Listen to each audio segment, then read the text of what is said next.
Welcome to Movie Oubliette, the film review podcast for movies that most people have mercifully forgotten. I'm Dan. And I'm Conrad, and in each episode, we drag a forsaken film out of the oubliette. Discuss it and judge it to decide whether it should be set free or whether it should be thrown back and consigned to oblivion forever.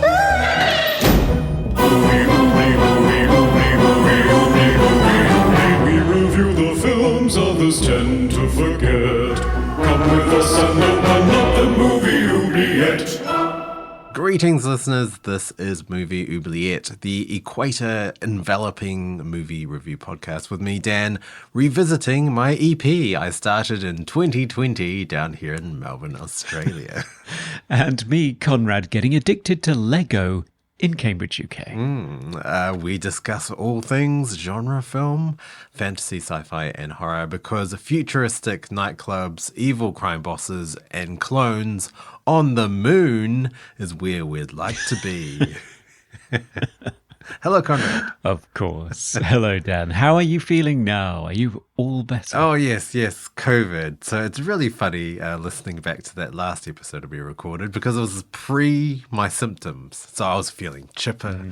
I was like, oh, this is nothing. Next day, got slammed with a freight train of COVID symptoms. I was bedridden.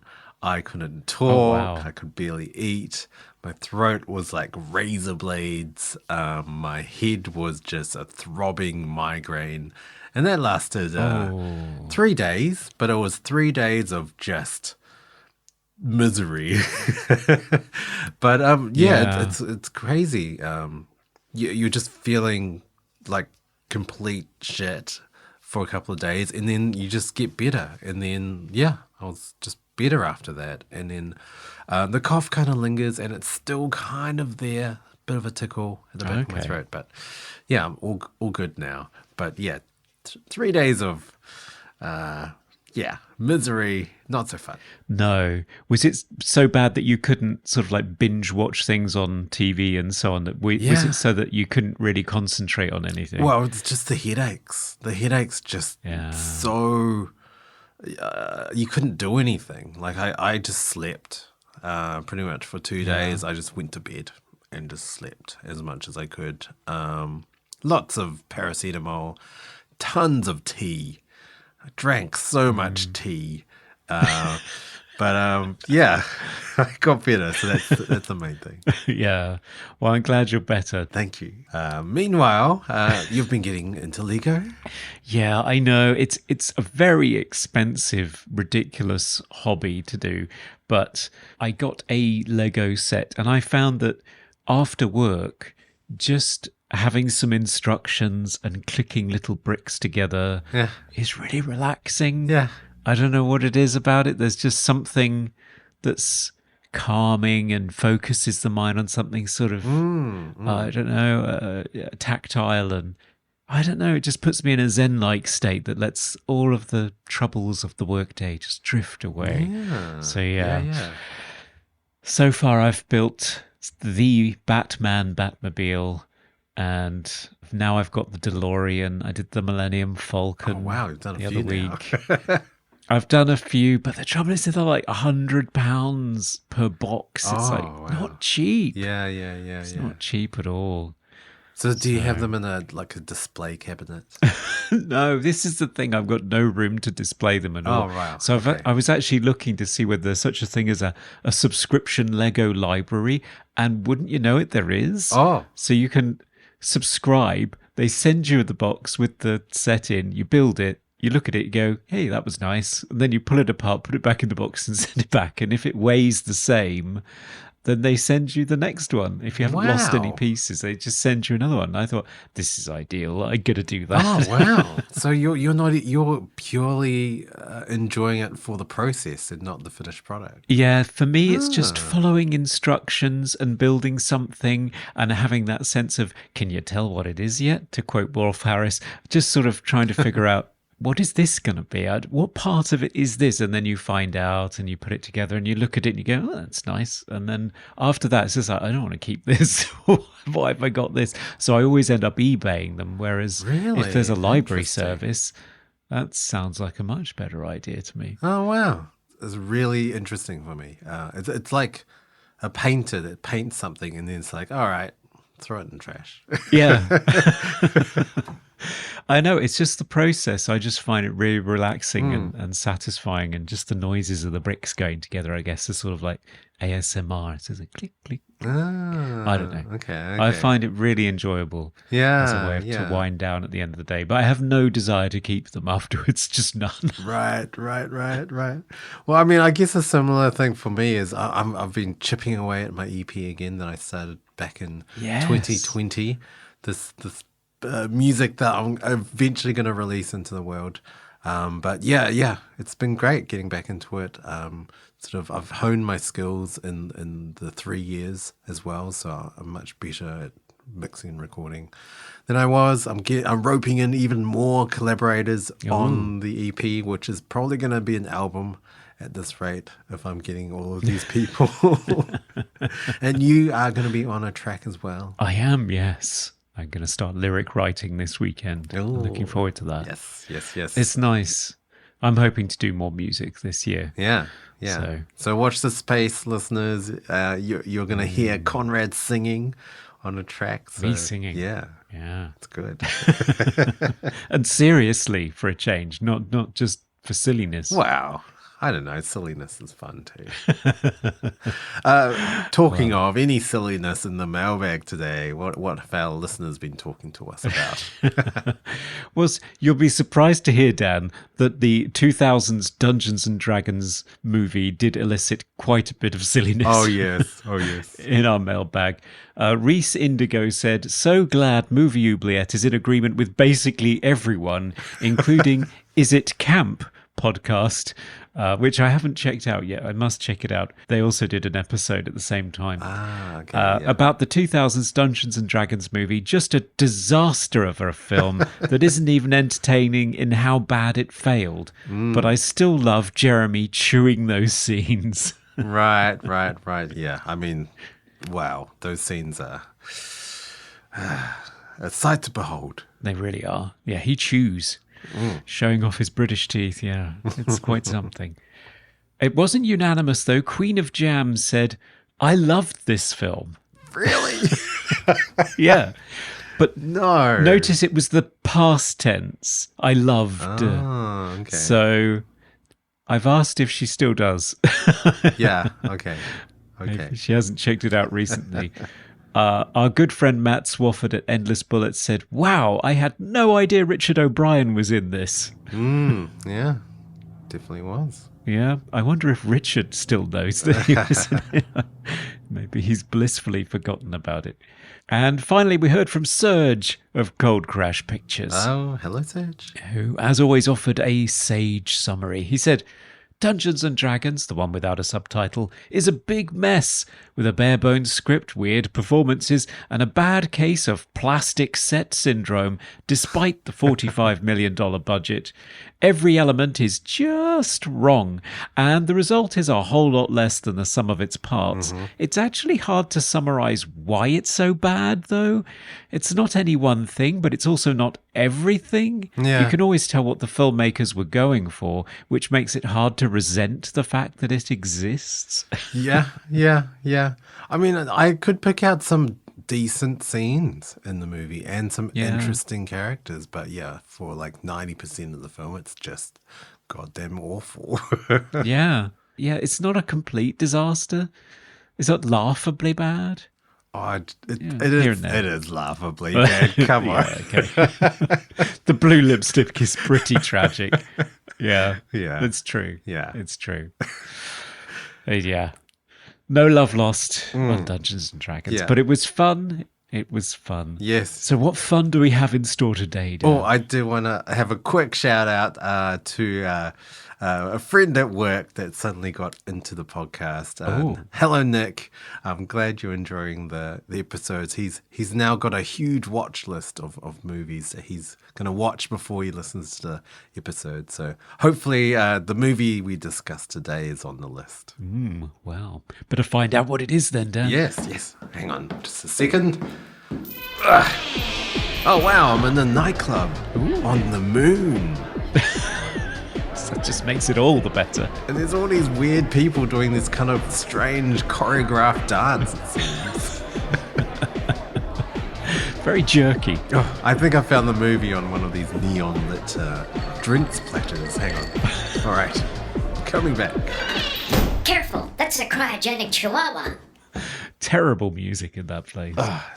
All right, so today I have with me the 2002 sci-fi comedy action movie, The Adventures of Pluto Nash. Yes, which was nominated by our patron Scuba Pete, who I think did it as a bit of a joke. Oh, really? Because it was Pluto Nash and Battlefield Earth, so I think we're being punked, Dan. Well, I don't know. I'm glad it wasn't Battlefield Earth, but maybe I'm not glad. We'll talk about it. So this movie is directed by Ron Underwood, written by Neil Cuthbert. Is that how you pronounce his name?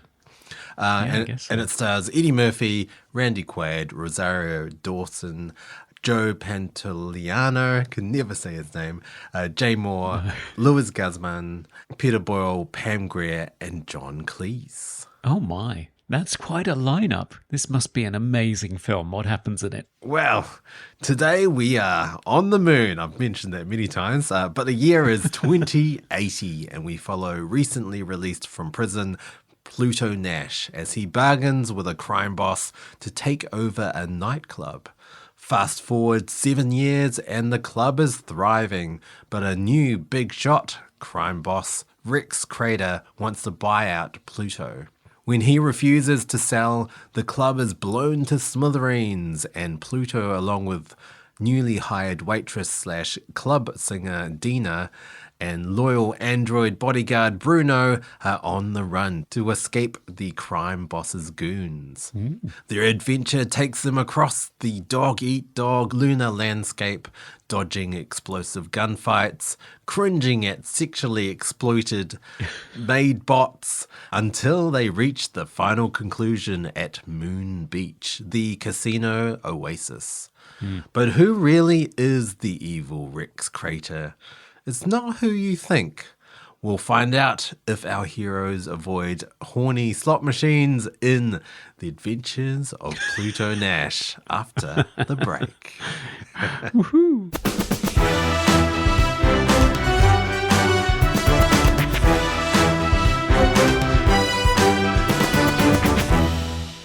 Okay, and we are back to talk about The Adventures of Pluto Nash.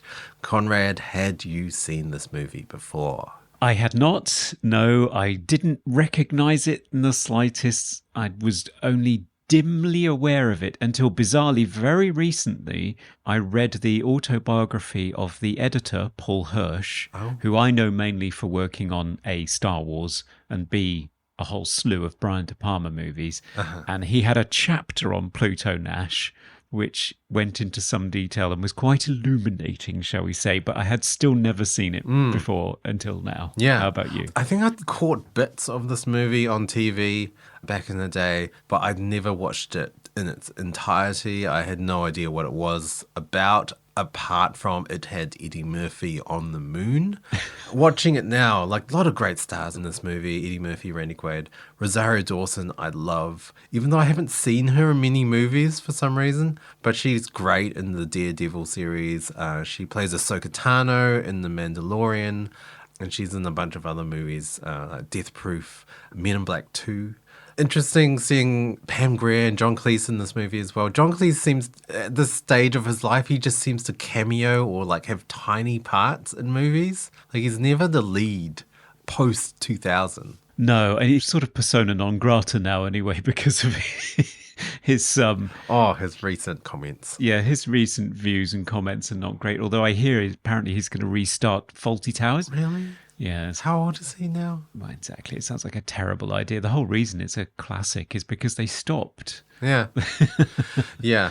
Yeah, it's kind of a throwaway cameo in this. Yeah. I mean, there were apparently a lot of production woes with this film. Yes. And a lot of it seems to stem from Eddie Murphy, is that right? Yes, and this is the thing that I got the most out of the Paul Hirsch book. I'm not exactly sure what the genesis of the movie was. It seems to have been around for a very, very long time. I found an issue of Starburst magazine where Rick Rosenthal, who directed Halloween 2, he was attached to it. I think various directors were attached to it from the early 80s all the way through until 2002, when all of a sudden it gets produced, with Eddie Murphy attached to it. I don't know why he agreed to it or what about it interested him, because apparently he asked for it to be rewritten so that it was played straight, and then he said that he would bring the comedy to it. Right. But then the dailies were coming in, and Paul Hirsch, the editor, is looking at them and saying, well, he's not bringing the comedy. Yeah. He's doing nothing. Yeah. Because this is a period in his career when he was riding high on things like Dr. Dolittle and The Nutty Professor. This was sort of his family funny movie era. Yeah, I mean, Shrek also came out in 2001, so a year before this movie. Yeah. So he's at the peak of his funny. Yeah. But I guess he wanted to do something different, like a different approach to funny in this movie. But it is really surprising that he's not the funniest character. No. Bruno, Randy Quaid. way funnier. Yeah, he's hilarious. Really good. Yeah, it's definitely my favorite thing in the movie is Randy Quaid playing this outmoded bodyguard robot that never blinks. Yeah. Terribly literal and straightforward the whole time. So earnestly dedicated to his boss's safety, but hopelessly inadequate and slow, and sort of steams gently when he's recharging. He's hilariously funny, Randy Quaid. Eddie, just a charisma vacuum. It's all so low energy. There was one particular thing I noted when his club gets blown up by this rival crime boss. It looks like the blocking rehearsal. He's sort of gently lowering himself to the ground because he doesn't want to muss his costume too much. Yeah. There's no energy even to his action whatsoever until the finale, which is a reshoot. Oh, right. Yes, so the dailies are coming in. It's not funny. The editor's saying to the director, Ron Underwood, who also can do funny, quirky genre movie. He did Tremors. That was his big call to fame. Right. It's just peculiar that Ron Underwood was like, oh, yeah, I don't know what to do. I make suggestions to Eddie Murphy and he won't do them. He says, oh, I've done that before. I don't want to repeat myself. I did that in another movie, so I'm not going to do it. So, yeah, Ron didn't know what to do. The previews were terrible.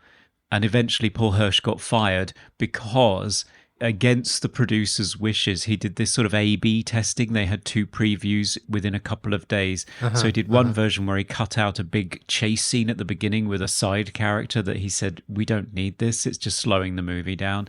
And the version that he cut without that scene scored mildly better. Right. But because he did that without the producer, Marty Bergman's wishes, he was fired and they got another editor in, and that editor's put loads of stuff back in. It still scored terribly at previews. So then they rebuilt the nightclub set. Wow. At a cost of $1 million. Wow. They waited 6 months for Eddie Murphy to be available again, and they reshot the beginning and the ending, re-scripted by another writer, and then put the movie out.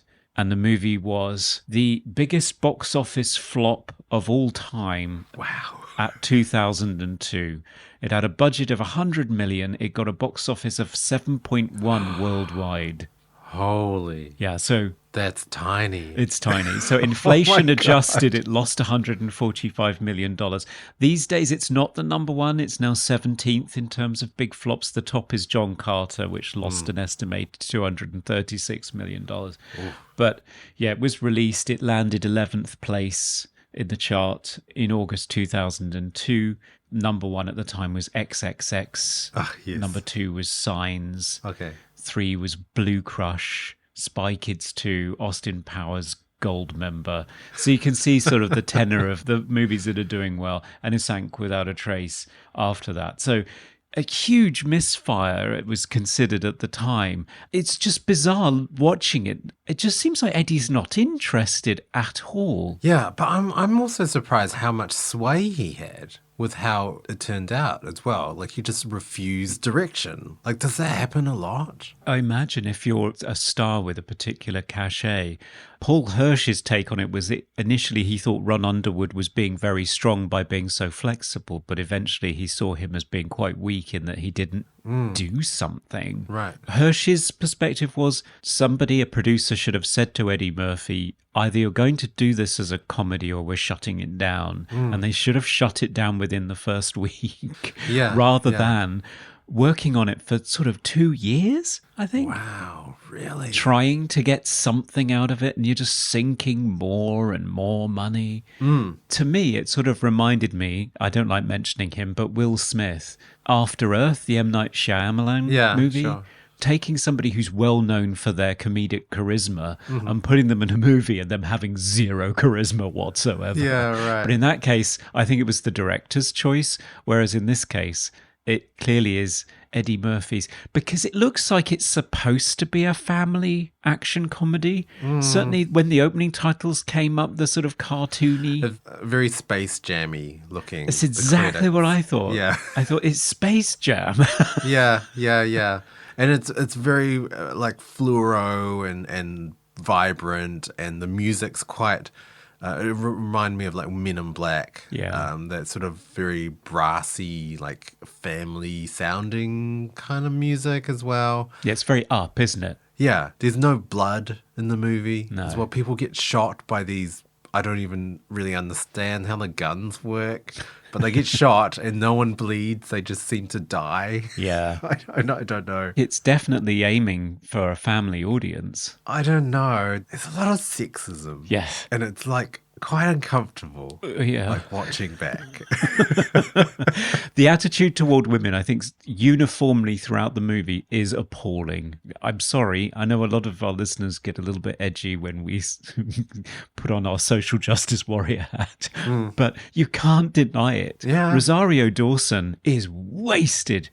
Wasted in this movie. She is. She doesn't have anything to do. No. And when she kind of gets involved, they kind of push her aside. Like, she grabs a gun at one point and like shoots all these villains, which is amazing. She saves Pluto's ass. And then the bodyguard just kind of grabs her and then pushes her outside, which is like, what? Well, they kind of do that action trope of useless woman tries to help but makes things worse, because she's shooting the gun but she's just sort of spraying it everywhere. Yeah. Because she's never I fired know. a gun before, which I saw in a Jackie Chan movie recently, a movie I really like. Is it Armor of God, Operation Condor? It's what I always remember it as being a really great action movie, but he's got these two women as sidekicks in it who are just... everything they do just causes more problems for Jackie Chan. They're both screaming, useless, clumsy disasters. Right. And that's kind of what they do to Rosario Dawson in that scene, which Well, is a shame. yeah. The rest of the time, all she does is say, "You're going to leave me here? You're going to leave me here?" Yeah. I think that's her one line that she just repeats over and over again. Yeah, but there's also a scene where Pluto kisses her, like forces a kiss on her, and she just melts because she's just like, oh yeah, that was great. Yeah. Like, was there any chemistry prior to this? I don't get it. Like, Nope. in the scene where they go to the sort of body alteration clinic and they have this sort of preview of what their bodies could look like, and he gives her like a bigger butt and bigger breasts, and she's just like trying to cover up her ginormous breasts, and it's just like, are we supposed to like Pluto Nash here? I don't know why. He doesn't treat her very well throughout the whole movie. I mean, that's played for laughs, but it's not, again, it's not funny. But there's a lot of objectification of women. There's a lot of nudity. Yeah. There's a lot The of... maid bot that's in his like moon base. She's just dressed as a sexy maid, and her programming is to just accidentally drop things Yep. and bend over and pick them up. And it's just really uncomfortable to watch. And also, obviously, played for laughs. And Dina Rosario's character looks at Pluto and he just kind of like chuckles like, oh, whoops, I forgot about that programming. And it's like, But he doesn't stop it. And what I hate is the way that the film presents it, because on the one hand, you could have it as like, oh, this is actually taking pot shots at the character, and you as an audience are not supposed to like him for this. You're supposed to think, what an asshole for doing this. Yeah. Or at the very least, boys will be boys, but this isn't good. But the film's treatment of it, when she does it first, it's a wide shot. And when she does it the second time, I know, it's a close up. we get a close up of her ass. Yeah. So the movie is not backing off and treating this for what it is, which is unnecessary exploitation of a woman's body. I really hated it. Yeah, yeah. Which is a shame, because later on, when you can just hear her in the background going, oops, and dropping something, it's kind of funny. That's funny, yeah, because of the situation. So they've just had their door blown in by the villains, and everything's going to shit. Yeah. And then you hear her in the background just going, whoops. Yeah. It's kind of funny. hilarious. I was waiting for it to have a payoff, like that later she would have some sort of grenade or something and drop it and just go whoops and blow up the villains as they came in. And so she would have served a purpose, albeit a rather sad end for this robot. But the last you see of her, I think, is when the moon base is exploded and they have explosive decompression. And of course, all of her clothes get ripped off apart from her lingerie. I know, yeah, it's not great. It's not great. It's not great. Yeah, there's one other like very, very uncomfortable sort of sexist scene when they go to the club and they meet up with Tony Francis, and he's got 2 identical wives, and then you find out he's cloned his wife so you can have 2 of them. And I think one of the characters asks him, oh, well, how do you know which is which? And he just says, I don't care. Yep. Like, wow. Nice. Yeah, I know. It's not good. And I don't get the sense from the film that you're supposed to laugh at. I think you're supposed to laugh with. Yeah. It's really horrible.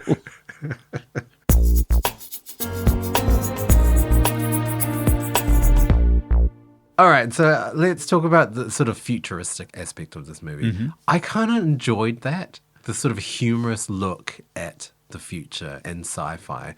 It did remind me of a lot of films that came out around about that time, like Men in Black and Mars Attacks, Idiocracy in 2006, and also did remind me a little bit of Fifth Element and Total Recall. Yes. But I enjoyed that sort of take it like the future is just silly. Yeah, that we've taken all the wonderful gifts and abilities that new technology brings us and just commercialized them in the most silly and frivolous ways. Yeah. Which I thought, yeah, we probably would. Yeah. You're not wrong. And I like there are some funny gags in there that are sort of bitterly ironic in 2023.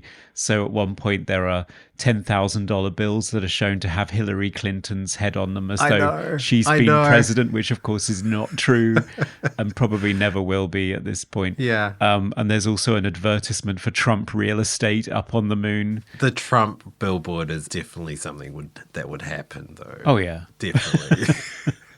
Although there are a few things that get slightly wrong, like the fact that they're still using AOL, America Online. Oh, yes.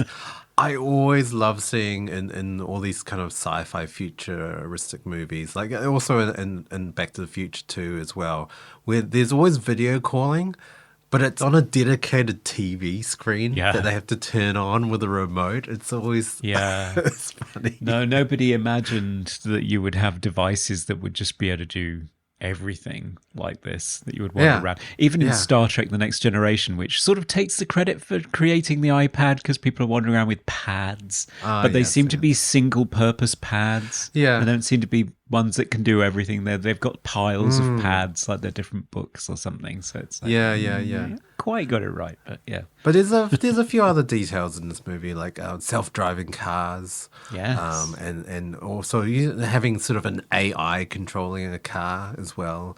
And there are scenes where you see e-scooters, people on e-scooters. Yes, I spotted that. Yeah. They weren't really commercially available in 2002, were they? No, I didn't think so. It seems like a relatively recent development that you see people scooting around. Yeah. So yeah, I thought that was fun. I did also note that this colonization on the moon is also called Little America. So did America just owns the moon? Is that what? Are there other parts of the moon that aren't America? Maybe there's a little China on there somewhere. Yeah, it didn't seem to be. There seemed to be just Little America, the casino township, and then nothing else. Yeah. Just that.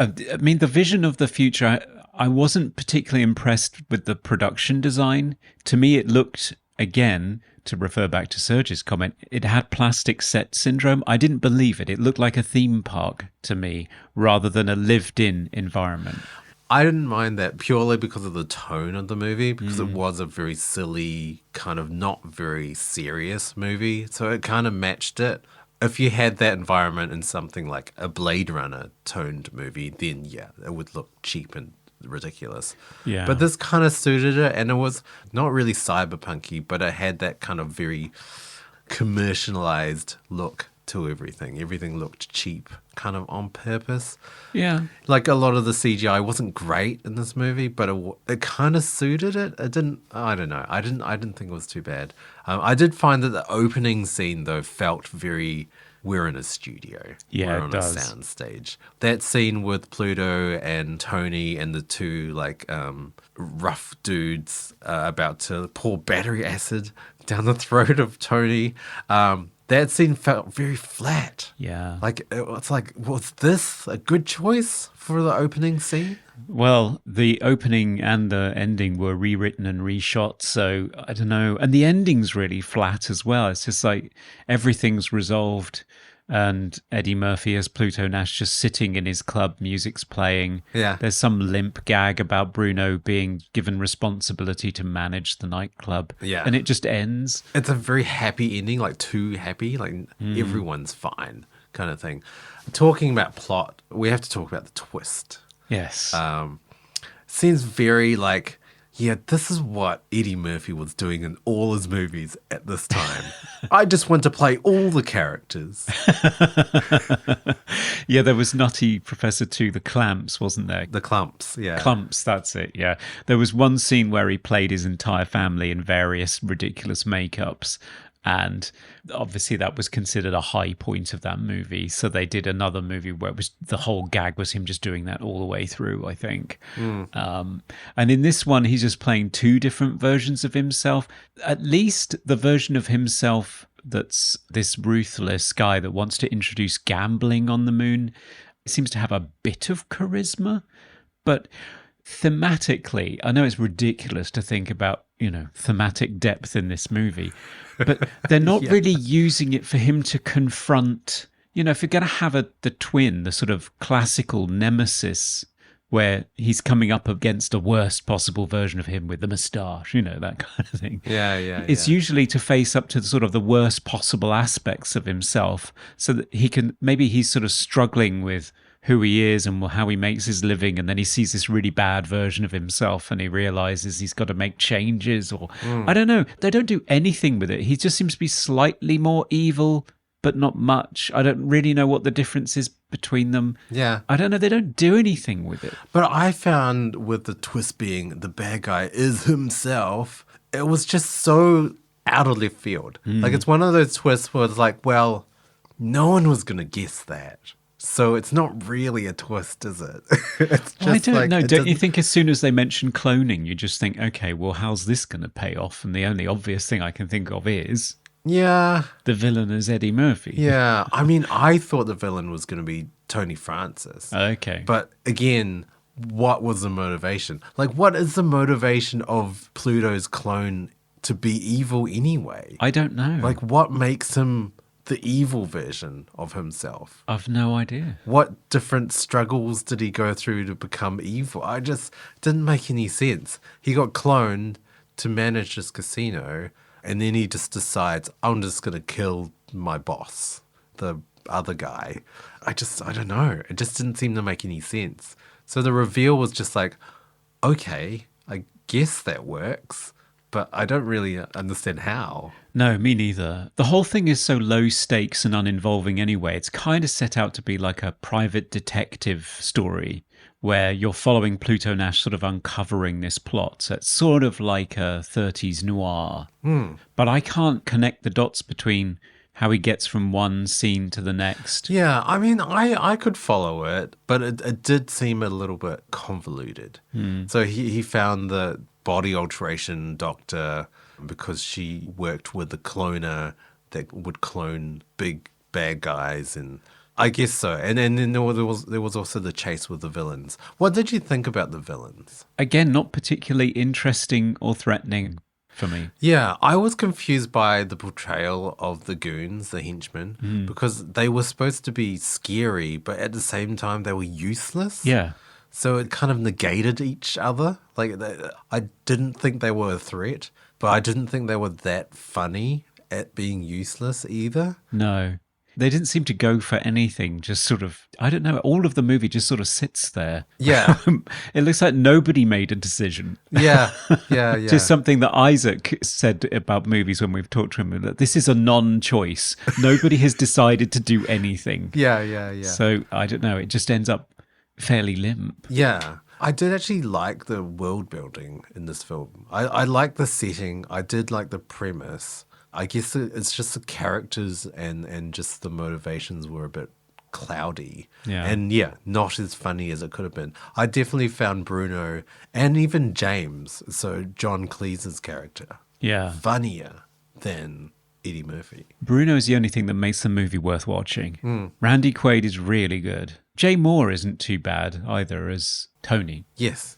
Yeah, he's pretty funny. Him in a kilt singing a ridiculous song about his father's grave being moved with an accordion at the beginning. I mean, what is this movie? It's a really bizarre way to open the movie, but It is strange. Yeah, it is very funny. And also, I mean, hats off to both him and Rosario Dawson, because all the times they are shown singing in the movie, the vocal tracks are them. Yeah, right. I don't know if they were going right, for a yeah. musical thing. I don't know. But Yeah. I mean, I have a beef with like seeing a live performance or supposedly live performance of a character when you can tell it's just like thousands of backing vocals and like double tracking. Oh, yeah. things.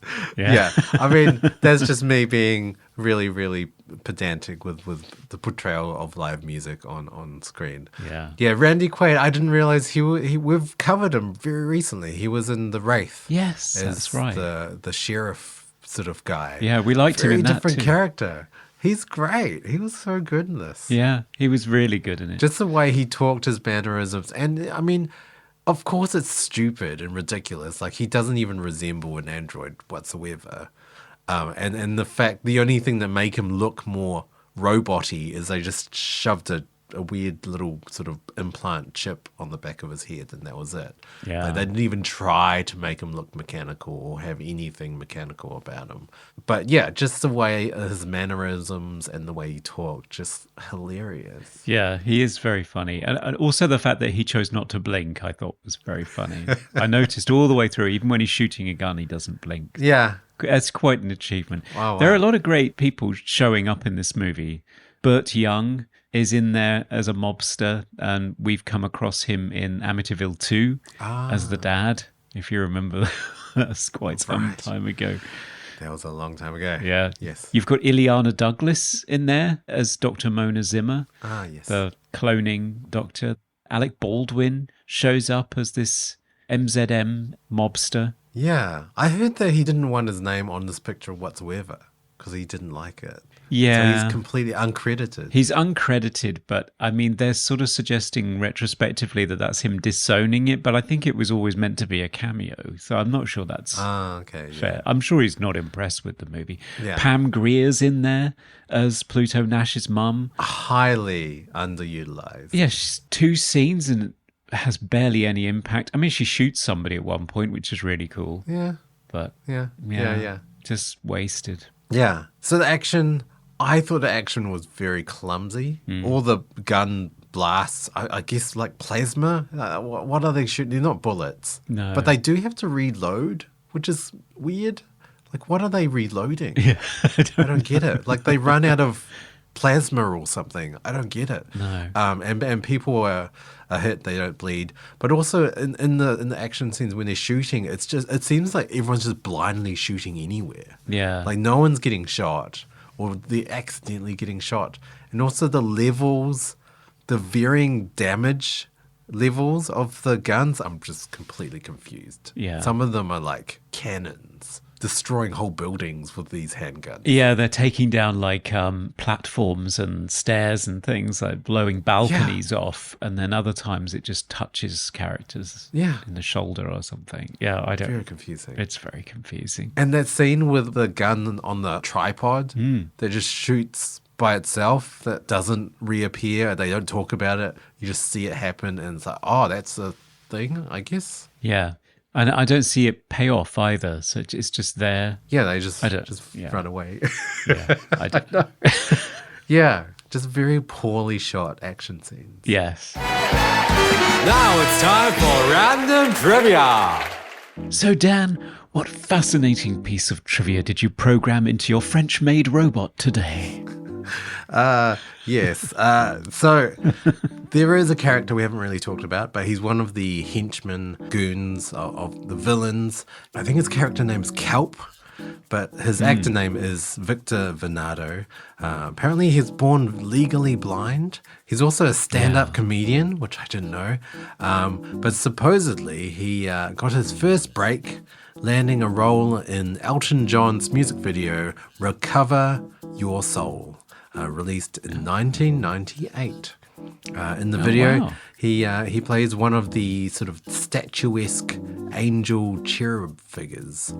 But I mean, what's most striking about this actor is he is a African American, but he is albino. So he has a very interesting skin complexion and sort of face structure and eyes as well. I did find in this movie they were a little bit distracting because they never kind of focused. So he always looked cross-eyed. Yeah, he does. Which might explain how they never managed to shoot Pluto Nash, I guess. But he is very striking as a visual image. And we'll talk in the Moobly Awards about how they used that, which is a shame. Hopefully, Elton John used it in a more positive way. Yeah, I mean, if you watch the video, it's from 1998. It's very sort of that art house looking aesthetic to music videos, like lots of weird imagery and strange lighting, and like everything's a metaphor. Like it does remind me of Losing My Religion from REM. That sort of aesthetic to music videos of the time. Yeah. And that's our trivia. Yay.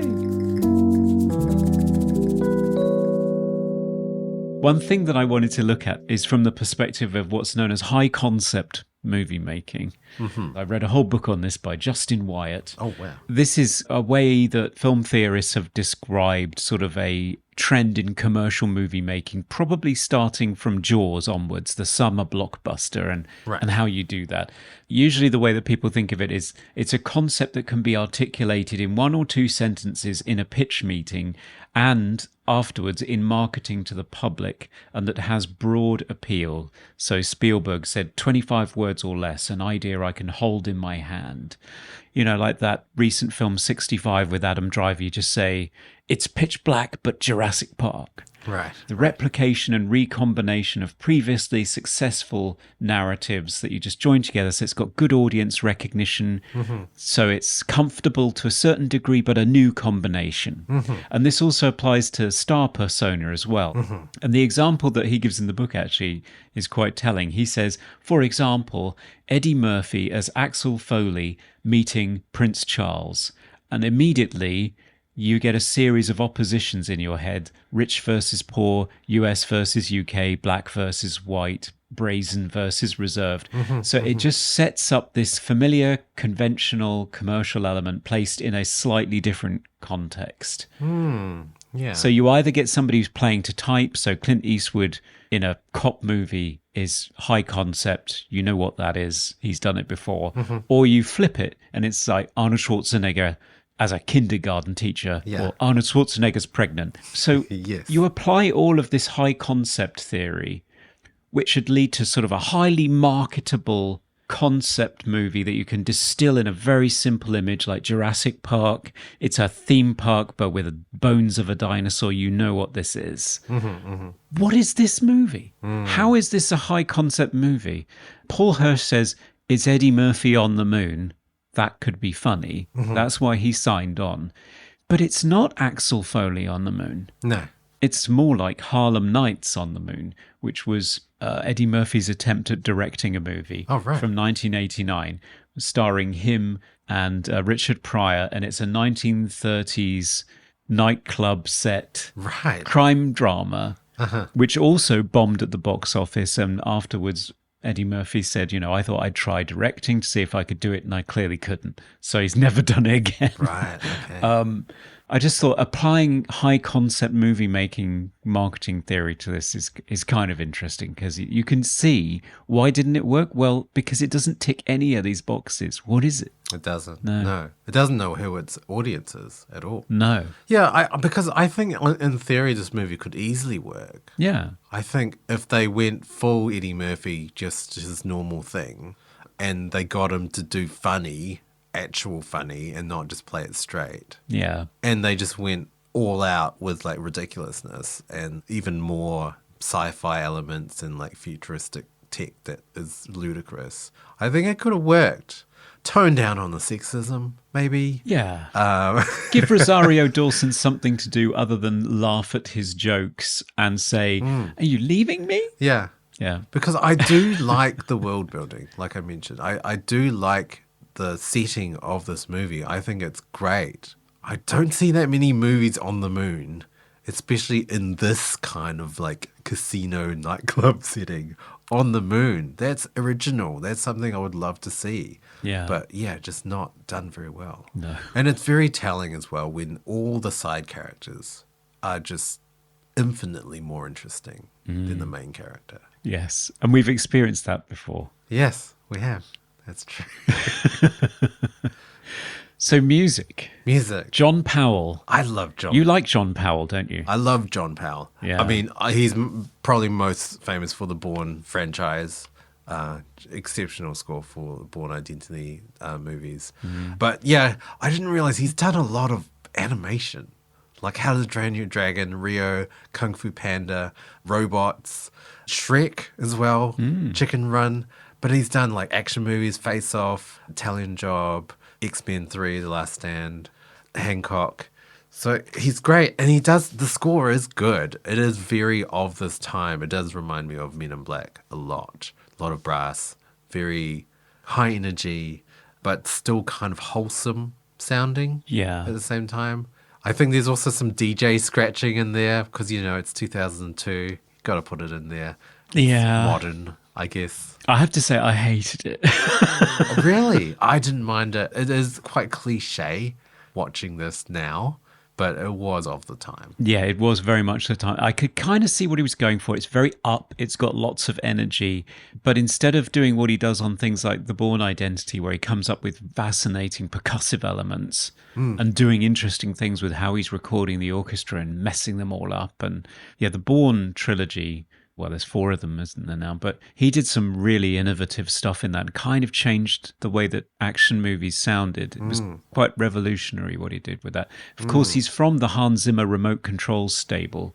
Is he? I didn't know that. Yeah, he's a British composer, and he started off in remote control, collaborating on things usually with Harry Gregson Williams as well and with Zimmer, but ended up striking out on his own just because he's incredibly talented and he's done some amazing stuff. One of my favorites of his is United 93, which he did with children's voices on it. I think it's his own child actually who's singing on it. And the final cue in that is emotionally incredible, the final cue in United 93. So much so they used it again on Captain Phillips, which meant that I was completely pulled out of Captain Phillips because I just kept thinking this is a different bloody movie. Right. So I got annoyed.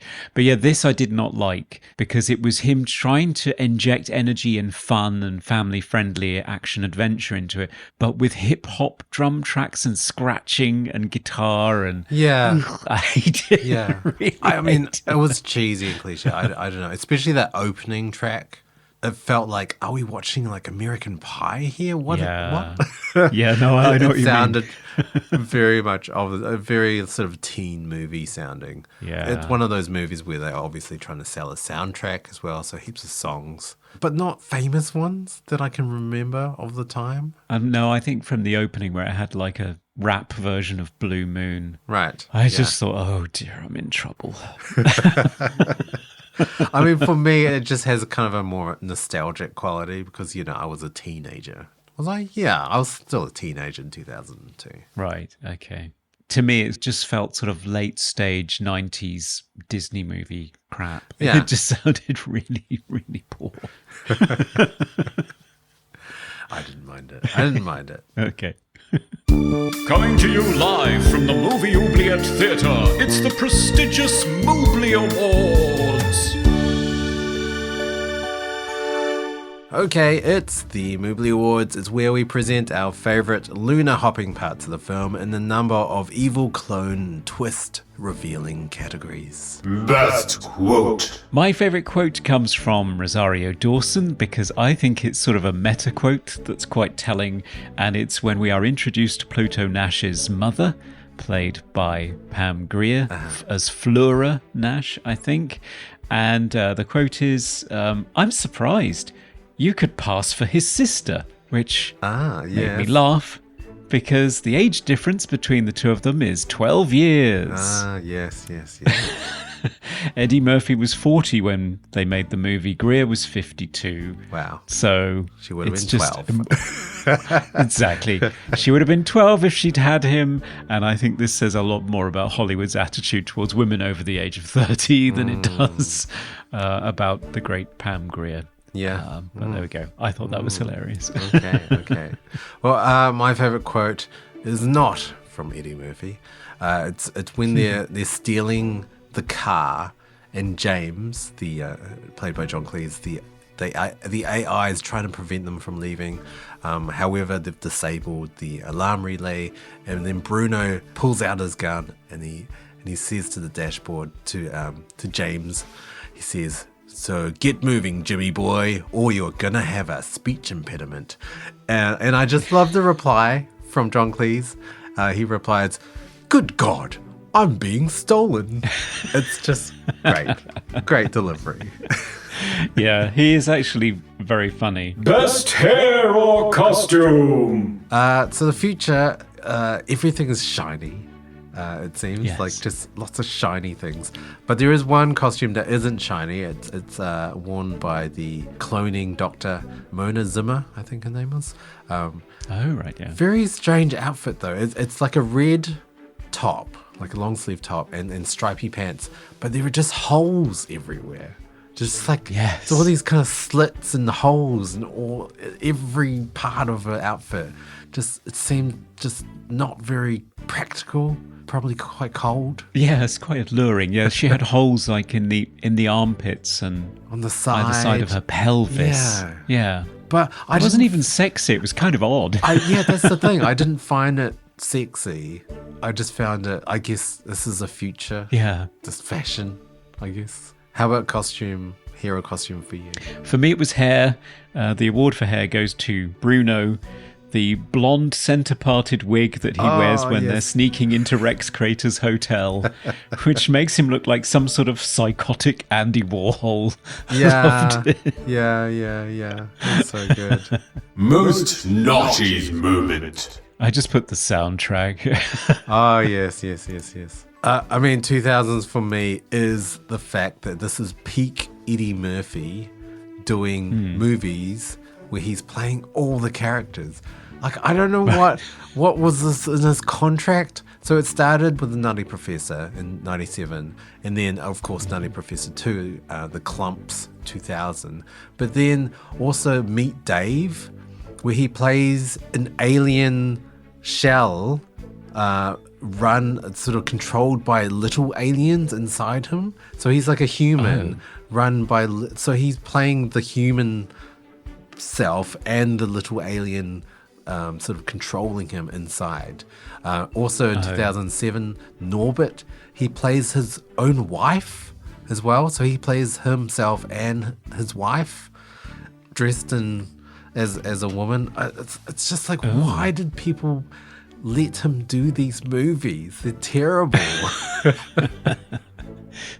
Yeah, and even in Bowfinger, the Steve Martin comedy, which I kind of liked, yes. he plays twins, doesn't he? That's right. Yeah. Favorite scene? So favorite scene for me, just every scene with Bruno. Pretty much. He's just amazing. He steals the show in every scene.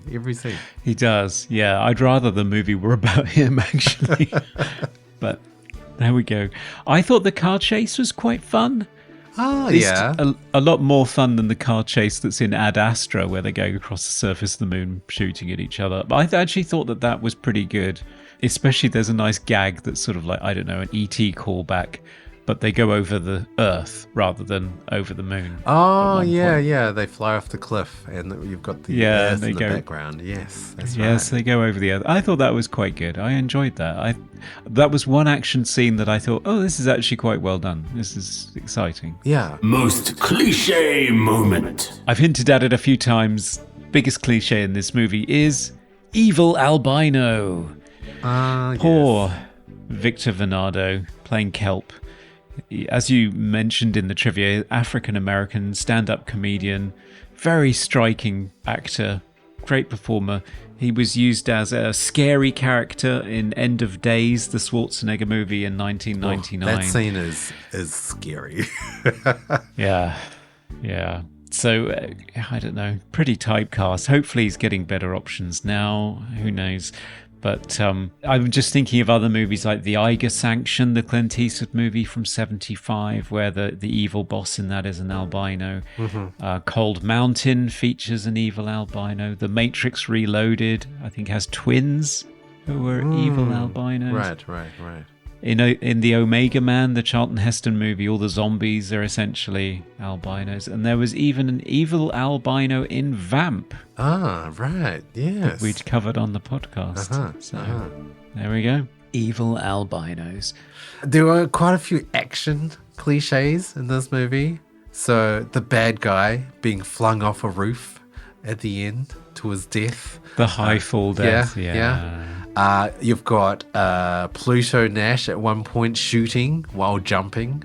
I'm always reminded of Hot Fuzz. You know, it looks cool. At least in this one, it's in zero gravity. So, or not zero, but reduced gravity at least on the moon. So that's something. Best special effect. I quite like the hover car designs, the self-driving car designs.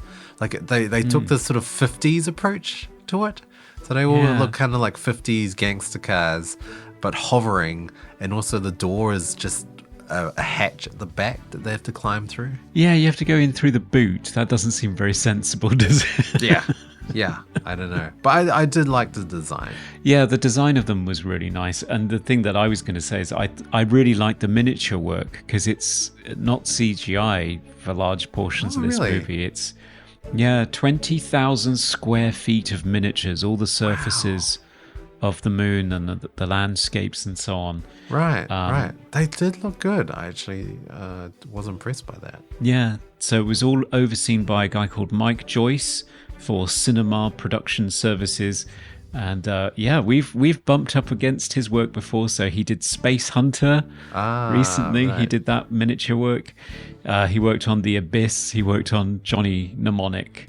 And some other titles like What Dreams May Come, which is a favorite of yours, and The Faculty as well. So he's a lot of miniature work, because it's sort of that 2000s period where miniatures were still being used extensively rather than pure CGI for everything, which tends to be the case now.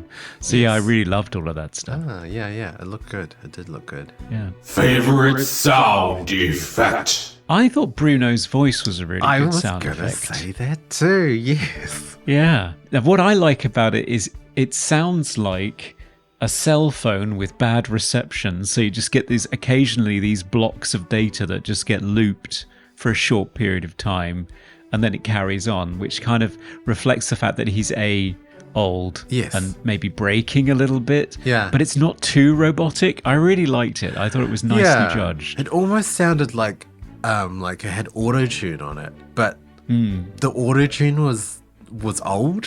Like it had a very analog quality to it. Yeah. I really liked it. I thought that was really nicely done. Most funniest moment. Yeah, all the funny scenes for me are all the Bruno scenes. So, Yeah. there's one scene where he's run out of battery and a character finds him and he has to jump start Bruno. And he's got his jumper cables and he attaches one to his ear and then one to like a contact point that seems to extend from his groin. And I know it's like such a cheap joke, but it's hilarious. Jump starting a robot from his groin. It's so good. It's the look on Randy Quaid's face when he does it. It is the absolute look of like shock and discomfort. Extreme discomfort. I do love that. Yeah, I would agree. It's basically whenever Randy Quaid is on the scene, it's funny. But to give other actors their due, I actually thought that Kelp, so Victor Venado, the character we were talking about earlier, the moment when he's got like a rocket launcher in the car, they're preparing to assault the moon base, and he just bends over and the rocket drops out and hits the ground, and everybody freezes and just looks at it to see whether like this is their last moment alive. Yeah. But it's fine. There's just something so delightfully awkward and hilarious about it in the beginning of this action scene that he just drops this thing. Yeah. All right. And that's our movies. Yes. Hi, this is Lotta Losten, and you're listening to Movie Oubliette. Oh yes, it's that time for the final verdict. Should 2002's The Adventures of Pluto Nash be liberated from its oubliette prison to be unleashed on audiences Earth and moon-wide, or should it be blasted with plasma guns by its evil clone and be thrown back into the darkness, never to be seen again? Conrad, what's your final verdict for Pluto Nash? Well, I went into the movie with a blank slate. I didn't know much about it other than the fact that it was generally known as this major flop of a movie. But I thought I'll go in with an open mind. Maybe it's a completely misunderstood gem that just didn't find its audience at the time. But I just don't understand what they were going for at all. Just looking at how you come up with a high concept mainstream movie, none of this makes sense. And even less so when Eddie Murphy seems to be determined to be a charisma vacuum looking at his watch throughout the whole thing. Its plot is not particularly interesting. Thematically, the idea that they come up with, the fact that he's fighting against himself, they don't do anything with it. He has no arc. It has a horrible attitude toward women throughout. It looks plasticky. The soundtrack's got some horrible noughties rap and record scratching. I just don't like anything about it at all. The only thing that redeems it really is the side characters. It's two robots, oddly enough. It's the AI in the car played by John Cleese, and most importantly, Randy Quaid as Bruno, who is just a treat. But other than that, everybody else, amazing cast, completely wasted. Some, just $100 million worth of craftsmanship and skill put into creating a completely dead-on arrival movie that has very little to recommend it and very little entertainment value. I think it's quite happily just slip back into the oubliette, I'm afraid.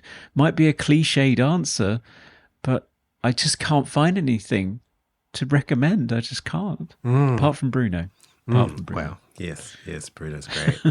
I would say, like, the first time I watched this, I didn't mind it, actually. I thought it was, for me, the adventure genre in film, I really love. I just always have a soft spot for kind of adventure, like, oh, we have to go here and here and here and here and here, and we meet all these interesting and colorful characters along the way. So I liked that aspect. I like the world building and then sort of the premise. And on paper, I think it would definitely work. I think if they remade this movie, I think it could work. Like you mentioned, great side characters, but not that funny. Like you've got Eddie Murphy at the peak of his career not being funny. It makes no sense. It just doesn't compute. Watching this movie a second time, oof, not good. Really not good. Like it just doesn't. The more you watch it, the more you see, oh, that's bad. Oh, that's bad. Or that's like poorly shot. Or like, oh, I don't know about the themes about this movie, or like, yeah, objectification of women. So I would have to agree. Got to throw it back in the oubliette. But at the same time, I didn't hate this movie watching it the first time. I did still enjoy it, but I don't think I would ever recommend it to anyone, especially not women. No, I have to say I watched it with a growing sense of horror as it continued. So yeah, it didn't do very well with me, at all. Right. But I guess we better check with our patrons. Oh just yes, of for that course. Final verdict. Yes. Well, I've upgraded the system now. I've actually added an AI so that we can get it that way. Yeah. So, hello, Hal? Yes, Conrad? We'd like the final verdict from the patrons, please. Would you like to go outside in a pod to investigate a malfunctioning piece of equipment first? No, that's fine. Just the final verdict. Are you sure? No, really, don't put yourself out. Our patrons have decided to throw the film back into the oubliette. There you go. It's unanimous. Wow. The patrons said, throw it back. The final nail in the coffin. Yeah, indeed. Yes, Filippo said, I saw this once. Eddie Murphy on the Moon, I think. The only thing I remember is how badly it did at the box office. And I think the box office got it right. Eddie Coulter said, this one needs to be left behind on the dark side of the moon. I tried to give it a rewatch this week to give it a fair chance since it's been a while since I've seen it. I gave up after 30 minutes. Wow. I like Beverly Hills Cop 3 more, and that says a lot.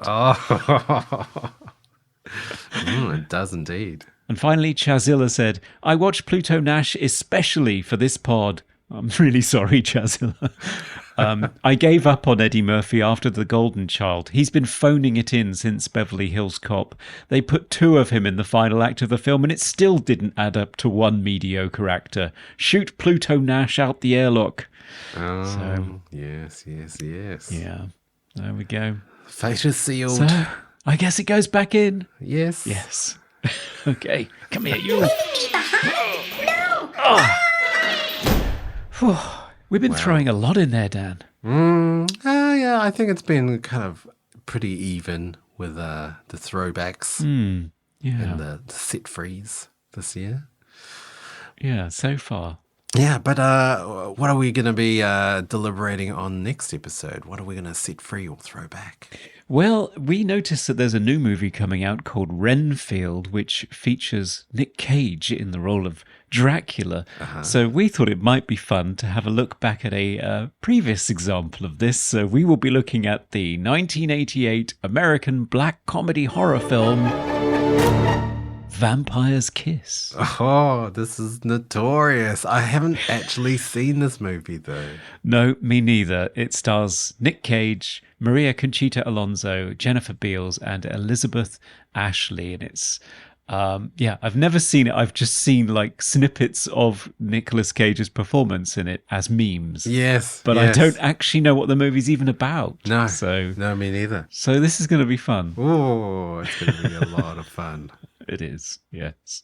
But if you want to stay tuned to our future fun with Nick Cage, you can follow us on our socials. We're everywhere as Movie Oubliette. And you can also email us at movie.oubliette@gmail.com. Yes, and if you'd like to support the show, head on over to Patreon, where for as little as $1, you can nominate films for us to feature in future episodes and get access to extended portions of the show. And for $5, you can vote on the final verdict to decide what happens to the movies. Could be the deciding factor. Ooh. And for $10, you can be an executive producer and get behind-the-scenes exclusives, like our friends Chazilla, Eddie Coulter, and Isaac Sutton.